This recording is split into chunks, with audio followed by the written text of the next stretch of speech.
So yun nga guys, dumating na yung order natin na isa, yung ito yung dumating na order ngayon, yung motorcycle blue network coating para sa upuan naman to guys. So try natin kung sakto ba to, kasi kita ko kasi sa online dapat daw XL pero large lang yung na-order namin. So ito try natin yan kung magkakasya ba yun dito sa Rider 150.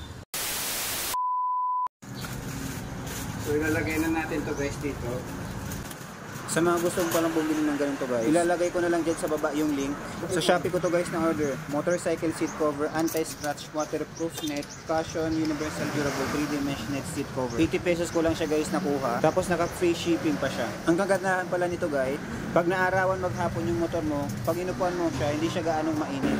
Kapag naulan na naman, kailangan mo lang pagpagan ng ilang beses, mawawala agad yung tubig. Medyo mapresko din siya sa puwet. Tsaka nawawala yung dulas ng upuan. At syempre yung main purpose, anti-pusa scratch. Madami talaga kasing pusa dito sa lugar namin. Kaya talaga mas maganda maglagay ka na lang ng ganito kaysa magsisikat sa huli. Dahil baka pag gising mo, butas-butas ng upuan mo dahil kay Muning.